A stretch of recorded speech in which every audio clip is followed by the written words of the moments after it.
all. Fantastic. Hello, everyone. Please, can you, mute microphones, turn off cameras, and can you give us a thumbs up? Thumbs up if you can hear us, please. That would be really great. Yes. Thumbs up if you can hear us both. That is. If you can hear us both, that's true. Yeah. And it's good evening from him, and it's good evening from me.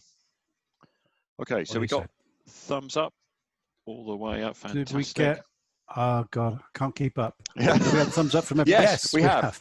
Bingo. I claim the prize. Okay. Fantastic.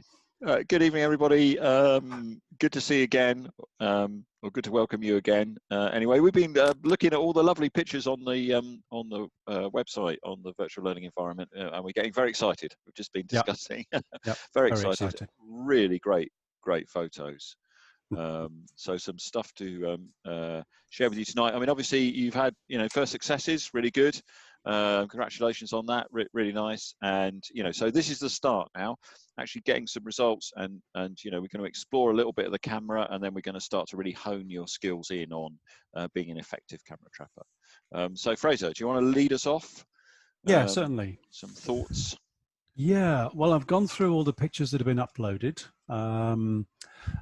It's worth asking, actually, have you all been okay with everything so far? Have you all managed to get your cameras to deliver some results? And if so, have you managed to upload whatever you wished to upload? Is that something that's worked for everybody? Yeah, got some thumbs up happening here. Good.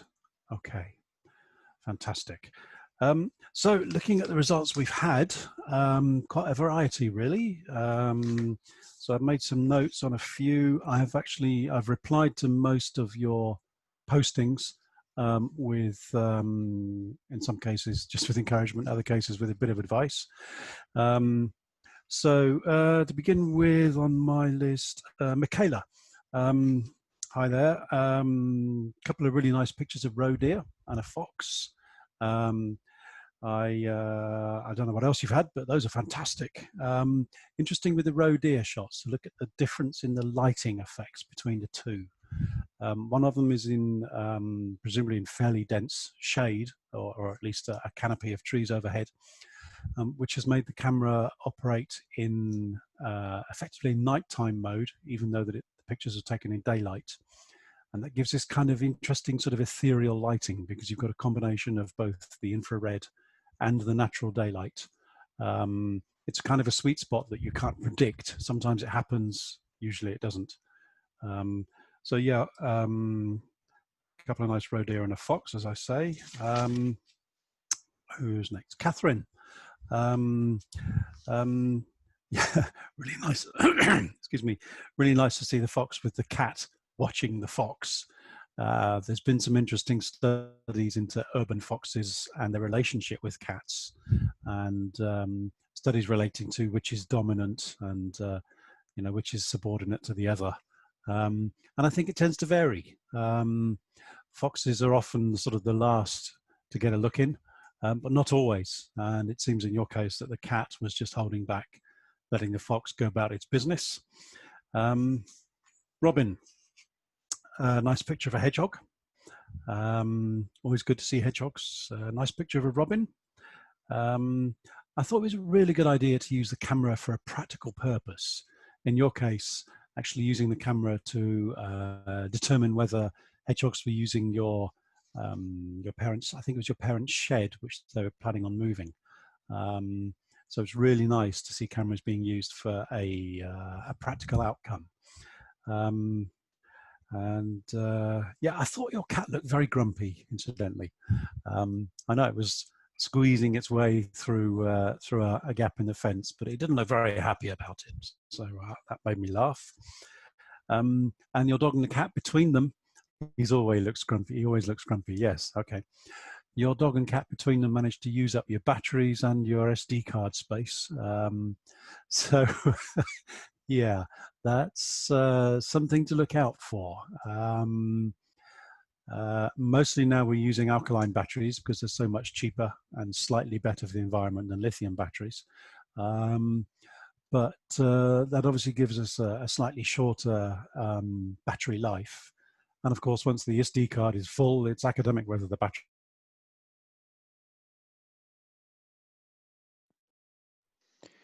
Oh, okay. Sorry about that. If you can hear me, Fraser's just frozen in the room.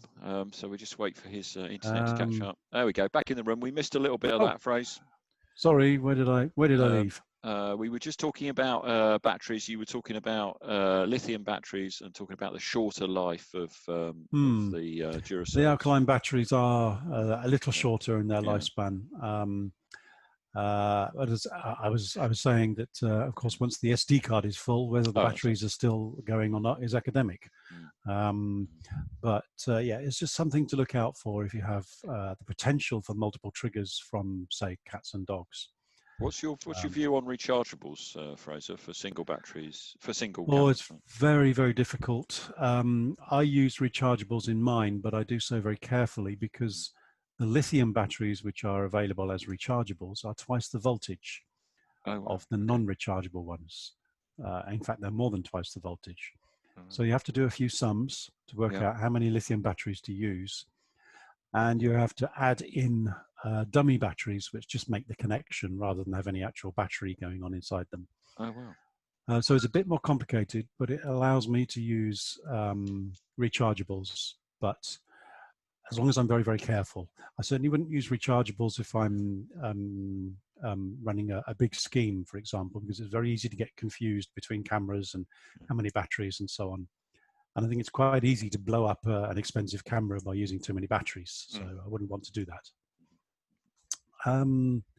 Irene, a fox, a nice picture of a fox, which I think was a cub, so one of this year's. Still got some growing to do. Great picture of a badger. Simon was excited by that because he's always excited by pictures of badgers. And a squirrel. Nice picture. And it looked like a really good location. You'd chosen a site which was next to a boundary. Now, boundaries, we'll come back to this a lot actually over the coming weeks. Boundaries make fantastic features, fantastic locations for camera trapping because they force animals to move along them. Oh no, he stopped again. Can I just check? Can you give me a hands up if Fraser is frozen for you? If you can still hear me. Yeah, okay. All right. We're welcome back in the room. Okay. You froze for all of us. Okay. I was just getting a quick census there. All of a sudden, everybody's got their thumbs up. Yeah. That's just because you'd frozen for everybody. Sorry. That's all right. It's fine. This machine is driving me crazy. I think there's something wrong with the modem. Yeah. So yeah, I don't know where I was, but boundaries. Yeah, boundaries, very, very good features for camera trapping. So well done, Irene, for choosing a boundary feature, as it tends to funnel animals along the boundary there. We will come back to that in the coming weeks. Phoebe, you've got an excellent pose of a cat in action. I'm not quite sure what the cat's doing, and maybe it's conducting a very small orchestra or something. It looks quite peculiar. And a fox, and a rabbit, and a blackbird. Now, I wasn't quite sure if that was a goose or a swan, and indeed whether it was a real one or a plastic one. So slightly confusing. Okay. But if it was a real goose or swan, then you've actually got 3 species in the same photo, which is a contender for the record. So well done for that. Monica, a fox again. Foxes are popping up a lot this week, which is nice. Squirrels, amazing action shot of a squirrel. I thought that was fantastic. I've never seen, or seldom see a fast-moving subject frozen so well as that. Camera traps normally aren't very good. Normally they're not very good at freezing action, but yours has managed it. So well done. And you make the comment, which I'm sure will come up again, which is that it's hard to anticipate where the animal will actually be. Now, this is a constant problem for us, and you never quite get it 100% right. But the more you get into it, the more practice you have, the more you tend to get closer to good results. But yes, at least initially, it is very, very hard to predict. It's something that comes with a bit of practice. We're not allowed any favourites, but nevertheless, I'll leave the best till last. Owen, fantastic pictures of raccoons. Absolutely amazing. Wow. Of course, we don't have raccoons here in the UK, so any animal that we're not familiar with is very, very exciting for us. But not only that, but the pictures are fantastic. Really well, really good, really in focus. 3 in the same picture, amazing. And I love the way that you have already noted the fact that there were footprints there, and you noted the fact that maybe they were in the area, so that was a good place to put your camera, and sure enough, it worked. So well done, fantastic. Yeah, very exciting. Yes, indeed. So this week, the learning materials that we've gone through, quick recap. We have, or rather you have gone through the things on Moodle. We've been looking at the menus. There's a video, I think it's quite a long video, probably the longest one we shot, of how to navigate the menus on the camera. That is worth sort of looking at a second or maybe even a third time, just to make sure you're okay with the menus. It can be a little bit daunting at first, but hopefully you're finding your way around that. The pros and cons. Oh, it's frozen up. Okay. When Fraser comes back in the room, he'll just talk to us about pros and cons of video. Hey, back in the room. Okay. Yeah. Pros and cons of video. Yes. Yeah. Definite pros and cons. We'll be coming back to that again this evening. But yeah, there was some information on the pros and cons, the highlights and the lowlights of using video. And then we've had an introduction to the PIR, the passive infrared sensor. They're quite complicated devices, but just to give you an introduction, it's useful to understand how they work so that you can anticipate how they might or might not be triggered by your animals. False triggers. We don't like false triggers. False triggers are a real problem for us. You could call it the bane of my life. Yes, when you have the potential to have 40,000 images on one card, and maybe 39,000 and something are false, and the remaining few are decent pictures, it does test your patience a little. So we are very keen to avoid false triggers if we can. So a discussion there on what causes false triggers and the sort of things to avoid as much as you can. You will, of course, still get false triggers, but the name of the game really is just reducing them to a manageable number. Trigger speeds, talking about trigger speeds. If you get a photo of the tail end of an animal disappearing from the side of the screen, you won't be the first to get that. Trigger speed is everything. And even with really fast triggers, sometimes you don't get the animal exactly in the middle of the frame. It's just disappearing off to one side. And then a video on camera safety, something which is obviously an issue.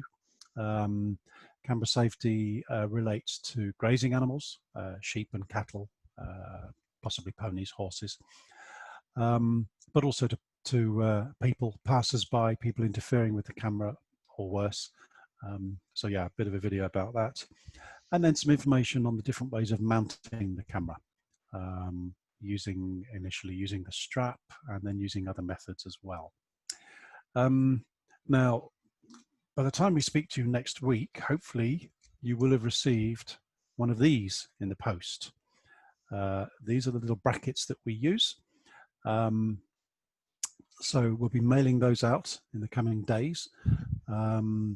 So by the time you are able to deploy your cameras next week, you will have the advantage of using these brackets. The bracket, as you can see, has a couple of holes just here. We'll be providing screws, and it's quite useful but not essential if you have access to one of these little screwdrivers, a little powered screwdriver, so that it's quite easy to drive the screws into the bark of a tree, or into a fence post or whatever else is to hand. So if you have access to one of these, then charge it up and get it ready. If you are only able to use a hand screwdriver, then don't worry, that's still fine, that still works, it just takes a little longer. Okay, so what else have we got for this week, Simon? Well, just a quick thing. So Nancy's just asking about, yes, a suitable camera trap after the course, budget about 200 quid. We recommend the ones you're using. If you pop back onto the web page has changed because we've updated it for the next course, but the links are still there. If you look at if you look down the page, you'll find there's a link to Nature Spy, who are our suppliers. And we'd recommend just dropping onto their website, having a look around. by far the best thing to do is to give James a ring at Nature Spy and actually have a chat with him. He will talk you through. He's a lovely, lovely guy, and he will give you the up-to-date information and give you, an honest view on the different cameras. So I think we have a little bit of a reservation with these cameras, don't we, Fraser? Just a tiny one, which is a little bit about the center of focus, which may be to do with the batch. We're not sure. The batch that we've had, you may find that as we go through the next few weeks, that actually the center point of focus is not quite as sharp as we would like it to be, and with some of the cameras, with some of the cameras and not all of them. There's some inconsistency. I would thoroughly recommend, if you're interested in getting a camera, interested in getting hold of one of these, we're going to need to ask you to send these back, I'm afraid, because we have to do this for ongoing for future cohorts. But do recommend just dropping onto our webpage and having a look at the link to Nature Spy, and giving them a ring. Go on the website, have a look around, contact James. By all means, say you're on this course if you like, and just chat through with him, and perhaps let the course play out a little bit as well, so you get to know this device a little bit better, and then see what he says at the end of that. So I would certainly recommend that if that's what you'd like to do. Yeah, we had initially we chose this camera because I had one of these, which is the previous version of the same camera. So there's the previous one, and this is the current one. This is the one you've been sent. And I was delighted with this. We knew Browning cameras were very good. And yeah, we thought this was great. So we ordered these for the course. But as Simon says, maybe we got a dodgy batch or something, and some of them don't focus so well in the center. So some of you may find that. We'll see. Particularly in infrared light. While we're on the subject, I'm still a big fan of spy point cameras. Similar sort of price. This isn't a current model, actually. This is an older model. Spy point cameras are also distributed by Nature Spy, so the same distributor in the UK. And again, have a word with James at Nature Spy, and he'll give you some good advice. Yeah. And for those of you with bottomless pockets, then yes, you can always work up to a Reconyx camera. This is top of the range. These are very expensive. But they really work. They really, really work very well indeed. They do. Yeah. We've got a little link, which I'll just share screen with you in a minute. So, because we're moving on. I think next week we're just moving the camera menus at the end of this week, beginning of next week, into video mode. I just wanted to share with you, and it's actually taken on a Reconyx. So let me share this one with you. We were interested to know what was having a go at our sweet corn in the garden. So we had our suspicions, and I set up a Reconyx camera to look at the sweet corn. Let's just have a look at this and see if you can see this. Little video. Hopefully you can see that. Give us a quick thumbs up if you can. See it playing through. Great, fantastic. Oops, it's dropped. Let's go again. It was number 4, I think, was the best example. Yeah, there we go. So these are our friendly rats all over the sweet corn, and I think you see 1, 2, 3, 4 in shot there, maybe 4, potentially. Yeah. Taken on the Reconyx rapid fire. Yeah, and that's at a distance of about 3 meters. And yeah, they're having great fun in our garden. So we now know for sure. So another vaguely practical use. But that's Reconyx, and as Fraser said, that's a high-end camera. Great if your pockets are deep. But nearly twice the price, really. Yeah, absolutely. And we're not sure they're actually, sort of twice the value in that sense. No, there's a law of diminishing returns. Yeah, they are twice exactly. the price, but they're not twice as good. Yeah, exactly. Yeah. I think this is particularly now we've got other makes of cameras coming up thick and fast. Back in the day, I think last week you showed us a Bushnell, Fraser, and they were the kind of bee's knees. And I think now it's sort of life's moving on. So anyway, that was a kind of touch on what you're going to be doing over this weekend and into next week, which is just adjusting the menu to go for short clips of video. I think we've asked you to set the video time to 10 seconds. That's to do with upload and to do with both both enabling you to upload it and us to actually look at it from our end as well. Because as you gathered, we're on a little bit of a dodgy internet connection. So that's one of the tasks for next week. And also what's coming up next week, we'll be asking you to do a map of the site where you're going to be placing the cameras. And we just wanted to ask you this evening, has everybody got a site other than their immediate garden where they might be placing the camera? So let's just, if I can give you the thumbs up. If you're thinking that you've got a site other than your garden, doesn't matter, just interested to get a sort of a poll of what's going on where. Okay, so a few of you have got sites and others will be in the garden. That's fine. Doesn't matter. We were just interested to know. And again, looking at asking you to do a little sketch map of that, getting into the good practice. Where's the camera? Just trying to think ahead, thinking about practicing. You know, if you're an effective camera trapper, making a record of where you put the camera is really important, both for you and potentially, you know, if you were not able to carry on the survey, somebody else could pick it up, go and retrieve the camera. Perhaps that's been brought into sort of sharp relief at the moment, hasn't it, with COVID being around? You know, but this kind of thing, if you're going on to use it in a work environment, really important. And we've got some examples. You'll see next week an example on the website. Okay. Wimbledon Common. Wow, fantastic. Okay, brilliant. Yeah. So we'd expect wombles next week then. Videos of wombles, brilliant. Oh, that's showing your age, Simon. Raccoons and wombles, yeah, that's true. Starting a new job on a 64-acre estate. That sounds perfect. Whoa, fantastic. Yeah. That's very exciting. Brilliant, well done. Yeah. Nice. Yeah, get some good shots there. Good stuff. Brilliant. Okay, so yes, we are asking you to switch to video this week. So that involves going into the menus to select video. And as Simon said, going for the 10-second option. This is really the only week that we want to use videos because of the difficulty with bandwidth and uploading all this material, because the video files are so much larger than the photo files. This isn't a value judgment on video itself. This isn't us saying that photos are better than videos. This is just us being pragmatic when it comes to internet strength and so on. So do by all means consider video as a very, very serious option going ahead into the future with your own camera trapping. It's just that for the purpose of this course, we would like just to use it this week, just to avoid problems with uploading all the material. Okay. That's good. I think that's most of what I've got. Yeah, sure. Any questions from anybody? Any burning questions? Yeah, just while we're thinking about anything that springs to mind. Everybody happy with the VLE? I know there's some people that can't make it at the moment, and we're recording this session, and we will put that up on the VLE as for last week's as well, so that anybody who's missed it can catch up. There's a little bit of material to work through this week, more material next week. Do that at your own pace. It's okay to catch up, as and when. That's fine. If it's all feeling too much, let us know.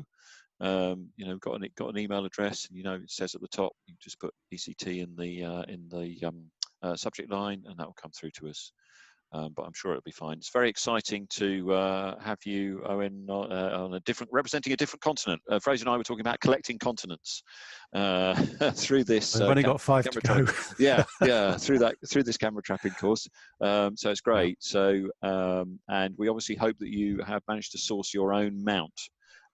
Because as Fraser was referring to earlier, sending stuff out. Sadly, we're not able to send it overseas at the moment to get there in time. So there is a link to the mount on the website, which I hope you saw, so that you can source your own mount to follow along, see if that's useful. There are videos on how to put the mount up as well within the VLE that you can watch. So lots of exciting stuff. So I think it's once we play. I guess most, if not all of you, have been. Sorry, Simon. No, I guess you've been using the strap for this week's, most of you. You will find when you get a hold of one of these that things have become slightly easier. It's very frustrating sometimes when you get the nearly perfect shot, but then the framing upsets it somehow. So that's usually because it's so hard to get it just right when you're using the strap. But with this kind of technology, you can adjust the camera, hopefully just right. So the framing is just how you want it. And then, of course, the animal appears somewhere else, but that's camera trapping for you. Yeah, absolutely. So there we go. So this first couple of weeks is about getting to know the camera and getting to know some of the different ways of mounting, getting to know the menus. And as we move forward, what we're building up to is sort of a change of focus. Once you've got to know the cameras, you're familiar and comfortable with that. We're then moving on to think about tracks and signs and the placement of camera. And this is where effective camera trapping really comes in. So thinking hard, you're already doing that, which is really great. You're already picking up on the learning points, you know, and some of you are sharing that on the VLE, and that's really great that we share that. So we will be moving into the tracks and signs stuff week 3, week 4, you know, as we progress through the course. So for now, it's just about getting familiar with the kit, such that really that becomes almost second nature. So then you can focus on other stuff. That's where we're kind of heading with it. Okay, that's great. The other thing I was going to ask, again, for a quick thumbs up, if you don't mind us using some of your photos on our social media, it would be much appreciated. If that's okay, can you give us a quick thumbs up? It's the photos that you've taken of the cameras, you know, from your camera traps, I should say. If that's okay with you, then that's great. Thank you very much. So you might well see something appearing on. We're very excited about it, appearing on social media, because that's great. That's really good. Yeah.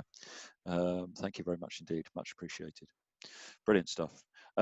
So I think if everybody is okay and there are no further questions, we can start to bring it to a close, unless there's anything that I've forgotten, Fraser, that's on your mind that we need to think about.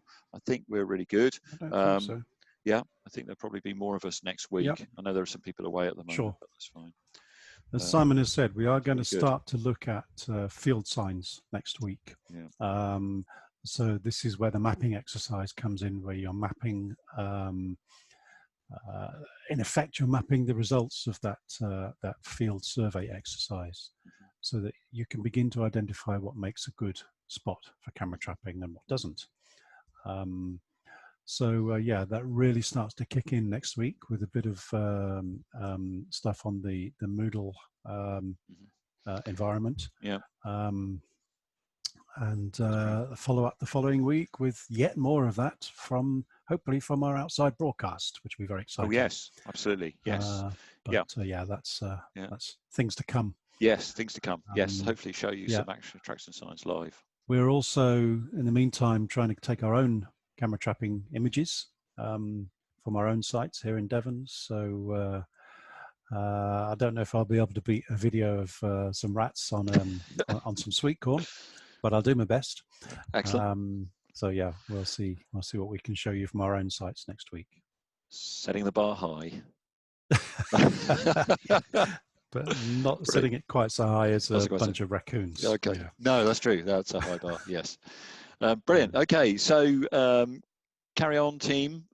Keep enjoying it. Any questions in the meantime, you know where we are and how to contact us. Really great. It's lovely to have you on board, and very exciting to see the images coming through. Really super. Yeah, look forward to seeing the short video clips, which will be available. You know, the learning materials next week will be released midnight Sunday, so they'll be available on Monday. So look forward to seeing in the chat. Very exciting what video clips, 10-second video clips you've got, and just exploring again your thoughts on why it's good, how it might be better next time. What have you learned from that particular experience? Brilliant. Yeah. Okay, on that note, we'll wish everybody a good evening, or I think in America it's probably good afternoon. Is that right? Indeed. Yeah. Good evening. Yeah. Brilliant. All right. Fantastic. All right. Yeah. Okay. Thank you, everybody. Cheers then. We'll see you soon. Bye for now. Bye-bye.